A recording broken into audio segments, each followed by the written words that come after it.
एक बार पुनः आप सभी का स्वागत है। आज हम आप लोगों के लिए लेकर आए हैं अंक जगत कक्षा 4 की गणित की किताब। इसका पहला एक्सरसाइज, पहला पाठ 1 संख्याएं या नंबर्स। इसके पेज नंबर 12, 13 और 14 का हल लेकर आए हैं आप लोगों के लिए। ये देखेंगे, जैसे यहाँ दिया हुआ है, ऊपर की तालिका को देखकर बताओ। तालिका देखकर बताना है एक अंक की सबसे छोटी संख्या कौन सी है। तो यहाँ भरना है, तो यहाँ लिख देंगे 1। 2 अंकों की सबसे बड़ी संख्या कौन सी है।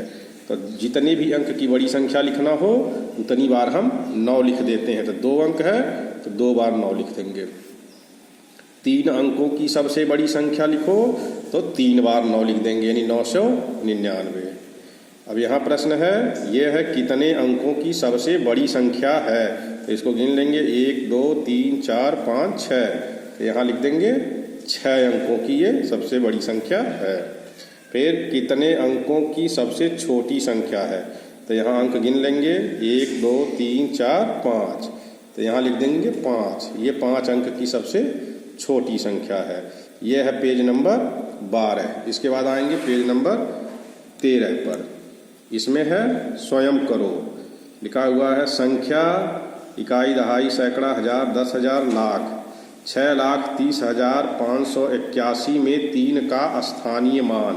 तो देखेंगे 3 कहाँ है। 3 यहाँ पर है, तो 3 यहाँ लिख लेंगे। और 3 के बाद देखेंगे कितने अंक हैं, 1 2 3 4। तो यहाँ 4 जीरो लगा देंगे, 1 2 3 4। तो इसका स्थानीय मान हो गया इकाई, दहाई, सैकड़ा, हजार, 10,000। अर्थात इसमें 3 का स्थानीय मान है 30,000।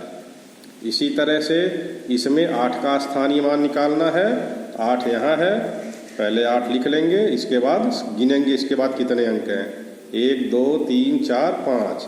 तो यहाँ लगा देंगे 1 2 3 4 5 जीरो। अब इसको पढ़ेंगे, इकाई, दहाई, सैकड़ा, हजार, 10,000, लाख। इसका इस 8 का मान है 8 लाख। इसी तरह से इसमें 0 का स्थानीय मान बताना। तो 0 यहाँ है, 0 लिख लेंगे, इसके बाद 4 अंक है, 4 जीरो और लगा देंगे। लेकिन यहाँ सभी 0 हैं, इसलिए इसका स्थानीय मान हो गया 0। ये है पेज नंबर 13 है इसका हल। अब इसी तरह से पेज नंबर 14, यहाँ बताना है 7 लाख में कितने शून्य होते हैं। तो पहले 7 लाख लिखेंगे। ये 7 लाख लिखा हुआ, अब इसमें गिन लेंगे कितने शून्य हैं, 1 2 3 4 5। अर्थात 7 लाख में कितने शून्य होंगे, 5। इसी तरह से अगला प्रश्न है, 3,000 में कितने शून्य हैं। पहले 3,000 लिखेंगे, ये लिखा है 3,000। अब इसमें देखेंगे कितने शून्य हैं, 1 2 3। तो इसमें 3 शून्य होंगे। तो पहले इसका उत्तर यहाँ लिख देंगे। यहाँ हो गया 5 शून्य और यहाँ हो गया 3 शून्य। इसी तरह 500 में कितने शून्य हैं। तो पहले 500 लिख लेंगे, ये हो गया 500। अब इसमें कितने शून्य हैं, 1 2। तो यहाँ लिख देंगे 2। ये है पेज नंबर 14। इस तरह से तीनों पेज का सॉल्यूशन यहाँ दिया गया है, आप इसको देखकर कर सकते हैं।